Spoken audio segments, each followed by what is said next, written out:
ಎಲ್ಲರಿಗೂ ನಮಸ್ಕಾರ. ಕೆಫಿಡೆ ಕನ್ನಡ ಯೂಟ್ಯೂಬ್ ಚಾನಲ್ಗೆ ಮತ್ತೆ ನಿಮ್ಮೆಲ್ಲರಿಗೂ ಸ್ವಾಗತ.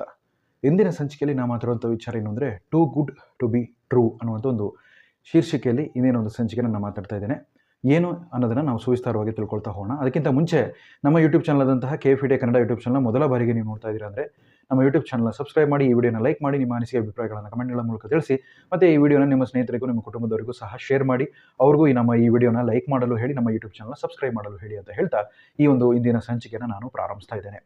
Two good to be true ಅಂದರೆ ಏನು ಅಂತಂದರೆ, ನಾವು ಯಾವುದೇ ಒಂದು ರೀತಿಯಾದಂಥ ಇನ್ವೆಸ್ಟ್ಮೆಂಟ್ ಮಾಡೋದಕ್ಕೆ ಮುಂದಾಗ್ತೀವಿ ಅಥವಾ ನಾವು ಟ್ರೇಡಿಂಗ್ ಮಾಡೋದಕ್ಕೂ ಮುಂದಾಗ್ತೀವಿ ಅಂತಂದಾಗ ಕೆಲವೊಂದು ವಿಷಯಗಳನ್ನು ನಾವು ಪರಿಗಣಿಸಬೇಕಾಗುತ್ತೆ. ಅದು ಸುದ್ದಿವಾಹಿನಿಗಳಿಂದ ನಾವು ನೋಡ್ಬೋದಾಗಿರ್ಬೋದು, ಸುದ್ದಿ ಪತ್ರಿಕೆಗಳಿಂದ ಓದೋದಾಗಿರ್ಬೋದು, ಸ್ನೇಹಿತರಿಂದ ಕೇಳೋದಾಗಿರ್ಬೋದು, ಅಥವಾ ಕುಟುಂಬದವರು ಪರಿವಾರದವರಿಂದ ಹೇಳೋದಾಗಿರ್ಬೋದು. ಈ ರೀತಿಯಾದಂತಹ ಸಲಹೆಗಳನ್ನು ನಾವು ಹಿಂದೆ ಮುಂದೆ ನೋಡ್ದೇನೆ ನಾವು ಕೆಲವೊಂದು ಬಾರಿ ನಾವು ಮಾಡುವಂಥ ನಿರ್ಧಾರಗಳಿಂದ ನಮಗೆ ನಷ್ಟನೇ ಹೆಚ್ಚಾಗಿ ಹೋಗುತ್ತೆ ಅನ್ನುವಂಥ ವಿಚಾರ. ಅದಕ್ಕೆ ಯಾವಾಗಲೂ ನೆನಪಿನಲ್ಲಿ ಇಡಬೇಕಾದಂಥ ಒಂದು ವಿಷಯ ಏನಂದರೆ, ರಿಟರ್ನ್ಸ್ ಹಿಂದೆ ನೀವು ಚೇಸ್ ಮಾಡ್ಕೊಂಡು ಹೋಗಬೇಡಿ. ನನಗೆ ಇಷ್ಟೇ ರಿಟರ್ನ್ಸ್ ಬೇಕು ಅನ್ನುವಂಥ ನಿಟ್ಟಿನಲ್ಲಿ ನೀವು ಹಣಕಾಸಿನ ಯಂತ್ರಗಳಲ್ಲಿ ಹಣ ಹಾಕ್ಕೊಂತ ಹೋಗಬೇಡಿ. ಅದು ತುಂಬ ಮೂರ್ಖತನ ಅಂತಲೇ ನಾನು ಹೇಳಲಿಕ್ಕೆ ಇಷ್ಟಪಡ್ತೀನಿ. ಯಾಕೆಂತಂದರೆ, ಒಂದು ವೇಳೆ ನೀವು ಫಾರ್ ಎಕ್ಸಾಂಪಲ್ ನಾನು ತೊಗೊಳ್ತೀನಿ, ಉದಾಹರಣೆಗೆ ನೀವು ಮ್ಯೂಚುವಲ್ ಫಂಡ್ನಲ್ಲಿ ಹೂಡಿಕೆ ಮಾಡಬೇಕು ಅಂತ ಇದ್ದೀರಾ ಅಂದರೆ, ಆ ಮ್ಯೂಚುವಲ್ ಫಂಡಿನ ವಿಷಯಗಳನ್ನೆಲ್ಲ ತೆಗೆದು ಓದ್ತೀರಾ, ಕಲೆ ಹಾಕ್ತೀರಾ, ಫಂಡ್ ಬಗ್ಗೆ ತಿಳ್ಕೊತೀರಾ, ಫಂಡಿನ AUM ಎಷ್ಟು ಅಂತ ನೋಡ್ತೀರಾ, ಫಂಡ್ ಮ್ಯಾನೇಜರ್ ಯಾರು, ಎಕ್ಸ್ಪೆನ್ಸ್ ರೇಷಿಯೋ ಎಲ್ಲದನ್ನೂ ನೋಡ್ತೀರಾ. ಆದರೆ ನೀವು ಮಾಡುವಂಥ ತಪ್ಪು ಏನು ಅಂತಂದರೆ, ಈ ಹಿಂದಿನ ಒಂದು ಮಾಹಿತಿನ ಕಲೆ ಹಾಕ್ತಾ ಇದ್ದೀರಾ. ಅಂದರೆ ಈ ಹಿಂದೆ 3 ವರ್ಷದ ಹಿಂದೆ ನಿಂದ ಎಷ್ಟು ರಿಟರ್ನ್ಸ್ ಕೊಟ್ಟಿದೆ ಫಂಡು ಅನ್ನೋದನ್ನು ನೋಡ್ಬಿಟ್ಟು ನಿಮ್ಮ ಹೂಡಿಕೆ ನಿರ್ಧಾರವನ್ನು ಮಾಡ್ತೀರಾ. ಒಂದು ವೇಳೆ ನೀವು ಆ ಹೂಡಿಕೆ ಮಾಡಿದ ನಂತರ ಮಾರನೇ ದಿನನೇ ಅಥವಾ ಗಣನೀಯವಾಗಿ ಬರುವಂತಹ ಕೆಲ ತಿಂಗಳಲ್ಲೇ ಆ ಮ್ಯೂಚುವಲ್ ಫಂಡ್ ಅಂಡರ್ ಪರ್ಫಾರ್ಮೆನ್ಸ್ ಮಾಡೋದಕ್ಕೆ ಮುಂದಾಗ್ಬೋದು, ಅಥವಾ ಆ ಮ್ಯೂಚುವಲ್ ಫಂಡಿನ ಪರ್ಫಾರ್ಮೆನ್ಸ್ನಲ್ಲಿ ಕುಂಠಿತವನ್ನು ಕಾಣ್ಬೋದು ಅನ್ನೋಂಥ ವಿಚಾರ. ಅದೇ ರೀತಿ ಸತತವಾಗಿ ಬಿದ್ದಂಥ ಮ್ಯೂಚುವಲ್ ಫಂಡ್ಗಳು 3 ವರ್ಷದ ಹಿಂದಿನಿಂದ ಬಿದ್ದು ಪರ್ಫಾರ್ಮೆನ್ಸೇ ಇಲ್ಲದೇ ರಿಟರ್ನ್ಸೇ ಕೊಡದೇ ಇರುವಂಥ ಫಂಡ್ಗಳು ಗಣನೀಯವಾಗಿ ಲಾಭವನ್ನು ಗಳಿಸುವಂಥ ಅಂಶಗಳನ್ನು ಸಹ ನಾವು ನೋಡಿರ್ತೀವಿ.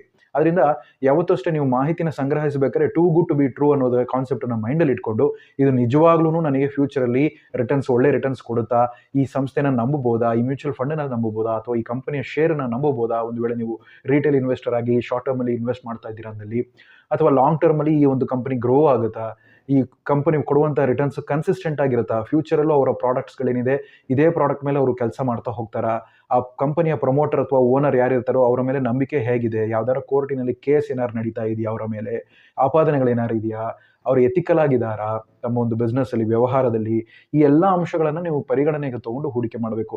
ಯಾರೋ ಒಬ್ರು ನ್ಯೂಸಲ್ಲಿ ಹೇಳ್ತಾರೆ ಈ ಒಂದು ಶೇರನ್ನು ತೊಗೊಳ್ಳಿ, ಅದನ್ನು ಇಷ್ಟು ಟಾರ್ಗೆಟ್ ಪ್ರೈಸನ್ನು ಫಿಕ್ಸ್ ಮಾಡಿ ಸ್ಟಾಪ್ ಲಾಸ್ ಹಾಕ್ಕೊಳ್ಳಿ, ಅಥವಾ ಸುದ್ದಿ ಪತ್ರಿಕೆಯಲ್ಲಿ ಹೇಳ್ತಾರೆ ಅಂದ ತಕ್ಷಣ ನೀವು ಹೋಗ್ಬಿಟ್ಟು ಅದನ್ನು ಹಣ ಹಾಕಿ ನೀವು ಮಾಡಬೇಕು ಅನ್ನೋದಿಲ್ಲ. ಕೊನೆಯವರು ಏನು ಹೇಳ್ತಾರೆ ಅಂದರೆ, ಕೆಳಗಡೆ ಆರ್ಥಿಕ ಅಪಾಯಕ್ಕೆ ಒಳಪಟ್ಟಿರುತ್ತದೆ ಅಂತ ಹೇಳಿ ಆ ಸುದ್ದಿ ವಾಹಿನಿಯಲ್ಲಿ ಹಾಕಿರ್ತಾರೆ, ಅಥವಾ ಸುದ್ದಿ ಪತ್ರಿಕೆಗಳಲ್ಲಿ ಬರೆದಿರ್ತಾರೆ. ಅದು ಗಮನಿಸದೇ ಇಲ್ಲ, ಅವ್ರು ಯಾರೋ ಹೇಳಿದ್ರು ಅಂತ ನಾವು ಹಾಕಿದ್ವಿ, ಹಣ ಕಳ್ಕೊಂಡ್ವಿ ಅಂತ ಅನ್ನೋದೇ ಬಹಳಷ್ಟು ಜನರ ಒಂದು ವಿಷಯವಾಗಿದೆ. ಸ್ವತಃ ನನಗೂ ಹಲವಾರು ಈ ರೀತಿಯಾದಂಥ ಅನುಭವಗಳಾಗಿದೆ. ಅದನ್ನು ಸಹ ಇಲ್ಲಿ ಹೇಳಲಿಕ್ಕೆ ಇಷ್ಟಪಡ್ತಾ ಇದ್ದೀನಿ.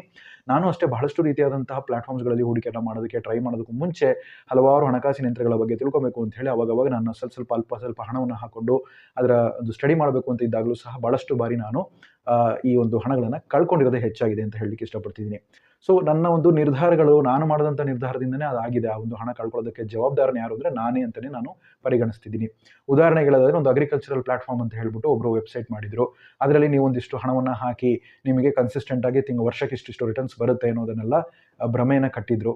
ಆ ರೀತಿಯಾಗಿ ಕೊನೆಗೆ ಏನಾಯಿತು, ಅವರ ಮೇಲೆ ಒಂದು ಕೇಸನ್ನು ಹಾಕಿ ಸೆಬಿ ಇನ್ವಾಲ್ವ್ ಆಗಿ ಆ ಒಂದು ಕಂಪನಿನೇ ಮುಚ್ಚಿ ಮುಳುಗಡೆ ಆಯಿತು. ಕನಿಷ್ಠ ಅಮೌಂಟ್ ನೀವು ಹೂಡಿಕೆ ಅಂತ ಏನಿತ್ತು, ಆ ಕನಿಷ್ಠ ಅಮೌಂಟ್ ಹೂಡಿಕೆ ಹಾಕಿರೋದ್ರಿಂದ ನಾನು ಆ ಒಂದು ಇದರಿಂದ ತಪ್ಪಿಸ್ಕೊಂಡೆ, ನನಗೆ ನಷ್ಟ ಕಡಿಮೆ ಆಯಿತು ಅನ್ನೋಂಥ ವಿಚಾರ. ಒಂದು ವೇಳೆ ಆ ಒಂದು ವಿಷಯಗಳನ್ನೆಲ್ಲ ವೆಬ್ಸೈಟ್ನೆಲ್ಲ ಓದ್ಬಿಟ್ಟು ಪರವಾಗಿಲ್ಲ, ಚೆನ್ನಾಗಿ ರಿಟರ್ನ್ಸ್ ಕೊಡ್ತಾರಲ್ಲ, ದೀರ್ಘಾವಧಿಯಲ್ಲಿ ಇದ್ರ ಮೇಲೆ ಹೂಡಿಕೆ ಆಗ್ಬೋದು, ಅಗ್ರಿಕಲ್ಚರ್ ಬೇಸ್ಡ್ ಸ್ಟಾರ್ಟಪ್ನಲ್ಲಿ ಅಂತ ಅಂದ್ಕೊಂಡು ನಾನು ಈ ಒಂದು ಹಣವನ್ನು ಜಾಸ್ತಿ ತೊಡಗಿಸ್ಕೊಂಡ್ಬಿಟ್ಟಿದ್ದೀರ, ಅದರಲ್ಲಿ ನನಗೆ ಅಪಾರವಾದಂತಹ ನಷ್ಟ ಆಗ್ತಿತ್ತು ಅನ್ನೋಂಥ ವಿಚಾರ. ಇನ್ನೊಂದು ಉದಾಹರಣೆ ಹೇಳ್ತೀನಿ. ಇನ್ನೊಂದು ಕ್ರಿಪ್ಟೋ ಸಂಸ್ಥೆ ಇತ್ತು, ಅದು ಸಹ ಯೂಟ್ಯೂಬ್ನಲ್ಲಿ ಒಂದು ಅಡ್ವರ್ಟೈಸ್ಮೆಂಟ್ ನೋಡ್ಬಿಟ್ಟು ನಾನೇನು ಮಾಡಿದೆ, ಸರಿ ಹೂಡಿಕೆ ಮಾಡೋಣ ಅಂತೇಳಿ ಅದರಲ್ಲಿ ಒಂದು ಸ್ವಲ್ಪ ಹಣ ಹಾಕೋಣ ಅಂತ ಹಾಕಿದೆ. ಆ ಸಂಸ್ಥೆನೂ ಏನಾಯಿತು, ಸಡನ್ ಆಗಿ ಅದು ಆರ್ಥಿಕವಾಗಿ ಅದಕ್ಕೆ ಸಂಕಷ್ಟ ಎದುರಾಯಿತು. ಕ್ರಿಪ್ಟೋ ಕರೆನ್ಸಿಗಳ ಕ್ರ್ಯಾಶ್ ಆದಾಗ ಆ ಸಂಸ್ಥೆ ಮುಚ್ಚೋದಾಗ ಇರುವಂಥ ಹಣವನ್ನೆಲ್ಲ ಕಳ್ಕೊಂಡ್ರು. ಅದರಲ್ಲಿ ನಾನು ನನ್ನ ಒಂದು ಹಣನೂ ಒಂದು ಸ್ವಲ್ಪ ಪಾಲನ್ನು ಅದರಲ್ಲಿ ಹಾಕಿದೆ, ಅದನ್ನು ಸಹ ನಾನು ಕಳ್ಕೊಂಡೆ ಅಂತಲೇ ಹೇಳಲಿಕ್ಕೆ ಇಷ್ಟಪಡ್ತಿದ್ದೀನಿ. ಅದರಿಂದ ಕ್ರಿಪ್ಟೋ ಕರೆನ್ಸಿ ಅನ್ನೋದು ನಿಮ್ಮ ಹಣ ವಾಪಸ್ ಬರುತ್ತೆ ಅನ್ನೋಂಥ ಗ್ಯಾರಂಟಿನೂ ಇರೋದಿಲ್ಲ ಯಾವುದೇ ರೀತಿಯಾಗಿ. ಅದನ್ನು ನೀವು ಪರಿಗಣನೆಗೆ ತೊಗೊಬೇಕಾಗತ್ತೆ. ಆದರೆ ಸ್ವಲ್ಪ ನಾನು ರಿಸ್ಕ್ ತೊಗೊಂಡು ನೋಡ್ಬೋದೋ ಏನೋ, ಇದೊಂದು ರೀತಿ ಪ್ರೊಬಾಬಿಲಿಟಿ ಇದ್ದಂಗೆ, 50% ಚಾನ್ಸ್ ಗೆಲ್ಲೋದಕ್ಕಿರ್ಬೋದು, 50% ಸೋಲೋದಕ್ಕೂ ಇರ್ಬೋದು. ಹಾಗಿರ್ಬೇಕಾದ್ರೆ ನನ್ನ ಬಂಡವಾಳ ತುಂಬ ಕಡಿಮೆ ಆಗಿದ್ಬಿಟ್ಟು ಅದರ ಬಗ್ಗೆ ನಾನು ಸ್ವಲ್ಪ ಸ್ಪೆಕ್ಯುಲೇಷನನ್ನು ಯೋಚನೆ ಮಾಡಿಕೊಂಡು ನಾನು ಹೂಡಿಕೆ ಮಾಡೋದಕ್ಕೆ ಮುಂದಾಗಿದ್ದೆ. ಒಂದು ವೇಳೆ ನನ್ನ ಬಳಿ ಇದ್ದಂಥ ಎಲ್ಲ ಹಣಕಾಸು ಅಥವಾ ಎಲ್ಲ ಒಂದು ಹಣವನ್ನು ತೊಗೊಂಡ್ಬಿಟ್ಟು ಅದೇ ಒಂದು ಸಂಸ್ಥೆಯಲ್ಲಿ ಹಾಕ್ಬಿಟ್ಟಿದ್ದಿದ್ರೆ ಆರ್ಥಿಕವಾಗಿ ನಾನು ಈಗ ದಿವಾಳಿಯಾಗಿ ಕೂತಿರಬೇಕಾಗಿತ್ತು ಅನ್ನೋ ವಿಚಾರ. ಸೊ ಅದರಿಂದ ನಮ್ಮ ಹಣಗಳನ್ನು ನಾವು ಹೇಗೆ ಹಾಕಬೇಕು, ಆ ಸಂಸ್ಥೆಗಳು ನಿಜವಾಗ್ಲೂ ಜೆನ್ಯೂನ್ ಆಗಿದೆಯಾ ಇಲ್ವಾ ಅನ್ನೋದನ್ನೆಲ್ಲ 1ಕ್ಕೆ 10 ಬಾರಿ ತನಿಖೆ ಮಾಡಿ ಅದರ ಬಗ್ಗೆ ಸುದೀರ್ಘವಾಗಿ ಅನಲೈಸ್ ಮಾಡಿಕೊಂಡು ಆಮೇಲೆ ನಮ್ಮ ನಿರ್ಧಾರಗಳನ್ನು ತೊಗೊಬೇಕು. ಹೆಚ್ಚಿನ ಹಣವನ್ನು ನೀವು ಒಂದೇ ಸಂಸ್ಥೆಯ ಅಡಿಯಲ್ಲಿ ಯಾವುದೋ ಒಂದು ಇನ್ವೆಸ್ಟ್ಮೆಂಟ್ ಸ್ಕೀಮ್ ಹೇಳ್ತಾರೆ ಅಂದ ತಕ್ಷಣ ಕಣ್ಣು ಮುಚ್ಕೊಂಡು ನಂಬಿಬಿಟ್ಟು ಅವರಿಗೆ ಹಣ ಹಾಕ್ಕೊಂಡು ಸ್ಕ್ಯಾಮಲ್ಲಿ ಸಿಕ್ಕಾಕೊಳ್ಬೇಡಿ.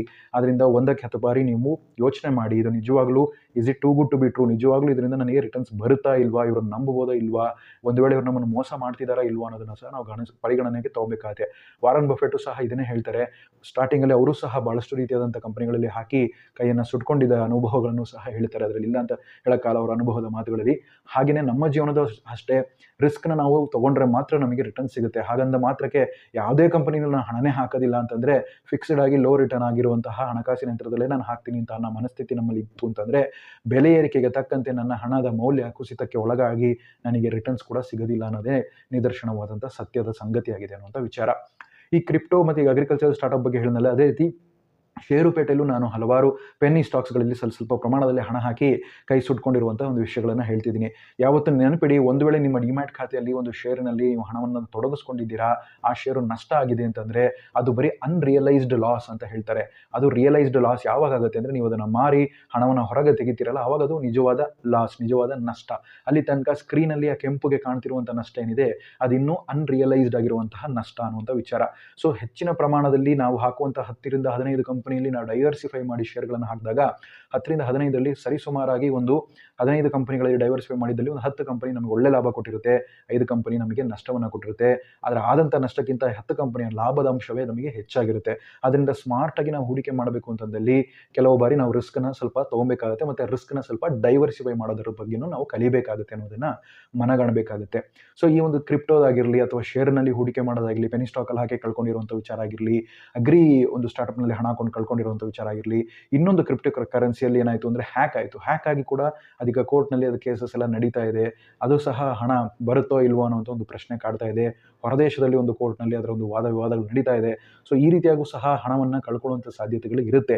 ಸೊ ನನ್ನ ಜೀವನದಲ್ಲೂ ಸಹ ಸ್ವಲ್ಪ ಪ್ರಮಾಣದಲ್ಲಿ ಹಣವನ್ನು ಹಾಕಿ ತೊಡಗಿಸ್ಕೊಂಡು ಅದನ್ನು ಕಲಿಬೇಕು ಅಂತಿದ್ದಾಗ ಅಲ್ಲಲ್ಲಿ ಅಲ್ಪಾವಧಿಯಲ್ಲಿ ನನಗೆ ಸ್ವಲ್ಪ ನಷ್ಟಗಳಾಗಿದೆ, ಇಲ್ಲ ಅಂತ ಹೇಳೋಕ್ಕಾಗಲ್ಲ. ಆದರೆ ನನ್ನ ಪೋರ್ಟ್ಫೋಲಿಯೋಗಳನ್ನು ಸಂಪೂರ್ಣವಾಗಿ ತೆಗೆದು ನೋಡಬೇಕಾದ್ರೆ ನನಗೆ ಹೆಚ್ಚಿನ ಪ್ರಮಾಣದಲ್ಲಿ ನಷ್ಟಕ್ಕಿಂತ ಲಾಭವೇ ಜಾಸ್ತಿ ಆಗಿದೆ. ಯಾಕೆಂದರೆ ನಾನು ತೊಗೊಳ್ಳುವಂಥ ರಿಸ್ಕ್ಗಳನ್ನು ಕಮ್ಮಿ ಮಾಡಿದ್ದೀನಿ ಮತ್ತು ತೊಗೊಳ್ಳುವಂಥ ರಿಸ್ಕ್ನ ಮತ್ತೆ ಡೈವರ್ಸಿಫೈನೂ ಮಾಡ್ಕೊಂಡಿದ್ದೀನಿ. ಸ್ಟೇಬಲ್ ಆಗಿರುವಂಥ ಕಂಪನಿಗಳನ್ನು ಹಲವಾರು ಈ ಬ್ಯಾಲೆನ್ಸ್ ಶೀಟ್ಗಳನ್ನು ಓದೋದಾಗಿರಲಿ ಮತ್ತು ಫಂಡಮೆಂಟಲ್ಸ್ಗಳನ್ನು ತಿಳ್ಕೊಳ್ಳೋದಾಗಿರಲಿ, ಇದನ್ನೆಲ್ಲ ಅರಿತು ತಿಳಿದು ಹಾಗೆ ಹಲವಾರು ಮಾಹಿತಿಗಳನ್ನು ಸಂಗ್ರಹ ಮಾಡಿದ ನಂತರ ನನ್ನ ವಿವೇಚನಕ್ಕೆ ಬಿಟ್ಟು ಆ ಒಂದು ತೀರ್ಮಾನವನ್ನು ತಗೊಂಡು ನಾನು ಹೂಡಿಕೆಯನ್ನು ಮಾಡೋದಕ್ಕೆ ತೊಡಗಿಸ್ಕೊಳ್ತೀನಿ ಅನ್ನೋ ವಿಚಾರನ ಇಲ್ಲಿ ಹೇಳ್ತಾ, ನೀವು ಸಹ ಯಾವುದೇ ಒಂದು ವಿಷಯನ ಹೊಸದಾಗಿ ಹೇಳ್ತಾ ಇದ್ದಾರೆ ಅಂದರೆ 1ಕ್ಕೆ 10 ಬಾರಿ ಯೋಚನೆ ಮಾಡಿ. ಅತ್ಯಂತ ಅಧಿಕ ಬಡ್ಡಿ ಕೊಡ್ತೀವಿ ಅಂತೆಲ್ಲ ಹೇಳ್ತಾರೆ, ಅದು ಪ್ರೈವೇಟ್ ಕಂಪನಿಗಳು ಅಂತೆಲ್ಲ ಹೇಳ್ತಾರೆ. ಸೊ ಅದರ ಬ್ಯಾಕಪ್ ಏನಿದೆ, ಏನು RBIಯಲ್ಲಿ ಇವ್ರ ಜೊತೆಗೆ ಏನಾರು ರಿಜಿಸ್ಟ್ರೇಷನ್ ಆಗಿದೆಯಲ್ಲ, ಲೈಸೆನ್ಸ್ ತೊಗೊಂಡಿದ್ದಾರೆ RBIಯಿಂದ ಅಂತ ನೋಡಿ, ಅಥವಾ ಕಂಪನಿ ಆ್ಯಕ್ಟ್ ಪ್ರಕಾರ ಅವರು ಕಂಪನಿ ಇನ್ಕಾರ್ಪೊರೇಷನ್ ಮಾಡಿದಾರಾ ಅಂತ ನೋಡಿ, ರಿಜಿಸ್ಟರ್ ಆಫ್ ಕಂಪನಿಯಲ್ಲಿ ಆ ಕಂಪನಿ ರಿಜಿಸ್ಟರ್ ಆಗಿದೆಯಾ ಇಲ್ವಾ ಅನ್ನೋದನ್ನು ನೀವು ಗಮನಿಸಿ ನೋಡಿ. ಸೊ ಈ ರೀತಿಯಾದಂಥ ಅಂಶಗಳನ್ನೆಲ್ಲ ನೀವು ಪರಿಗಣನೆಗೆ ತೊಗೊಂಡ್ಬಿಟ್ಟು ನೀವು ರಿಸ್ಕ್ ತೊಗೊಳ್ಳೋದಕ್ಕೆ ಮುಂದಾಗ್ತೀರಾ ಇಲ್ವಾ ಅನ್ನೋದನ್ನು ನೋಡಿ. ಸೆಬಿ ರಿಜಿಸ್ಟರ್ ಆಗಿದೆಯಾ ಸಂಸ್ಥೆ ಅನ್ನೋದನ್ನು ಸಹ ನೀವು ಗಮನಿಸಿ. ನೀವು ಅಡ್ವೈಸರ್ ಆಗಿ ಯಾರು ನಿಮಗೆ ಸಲಹೆಗಳನ್ನು ಕೊಡ್ತಿದ್ದಾರೆ ಅಂದರೆ ಅವರು ಸಹ ಸೆಬಿ ರಿಜಿಸ್ಟರ್ಡ್ ಅಡ್ವೈಸರ್ ಆಗೇ ಇರೋದನ್ನು ನೀವು ಗಮನಿಸಿ ನೋಡಿ. ಒಂದು ವೇಳೆ ಸೆಬಿ ರಿಜಿಸ್ಟರ್ಡ್ ಅಡ್ವೈಸರ್ ಆಗಿದ್ದಲ್ಲಿ ನಿಮ್ಮ ಹಣ ತಕ್ಕ ಮಟ್ಟಿಗೆ ಸುರಕ್ಷಿತವಾಗಿರುತ್ತೆ ಅನ್ನೋದ್ರಲ್ಲಿ ಎರಡನೇ ಮಾತಿಲ್ಲ. ಅದರಲ್ಲೂ ಸ್ವಲ್ಪ ಹುಷಾರಾಗಿ ಒಂದೇ ಸೆಬಿ ರಿಜಿಸ್ಟರ್ಡ್ ಅಡ್ವೈಸರ್ ಹತ್ರ ಕನ್ಸಲ್ಟ್ ಮಾಡೋಕ್ಕಿಂತ 2-3 ಜನರ ಹತ್ರ ಹೋಗಿ ನಿಮ್ಮ ಒಂದು ವಿಚಾರಗಳನ್ನು ಹಂಚಿಕೊಂಡು ಸಲಹೆಗಳನ್ನು ಪಡ್ಕೊಂಡು ಅದಕ್ಕೆ ತಕ್ಕಂತಹ ಒಂದು ನಿರ್ಧಾರವನ್ನು ಕೈಗೊಳ್ಳಿ ಅಂತ ಹೇಳ್ತಾ ಮುಂದಿನ ಸಂಚಿಕೆಯಲ್ಲಿ ಇನ್ನೊಂದು ಸ್ವಾರಸ್ಯಕರವಾದಂಥ ವಿಷಯದ ಮತ್ತೆ ಭೇಟಿ ಮಾಡ್ತೀನಿ. ಧನ್ಯವಾದಗಳೊಂದಿಗೆ ನಿಮ್ಮ ಸಂದೇಶ.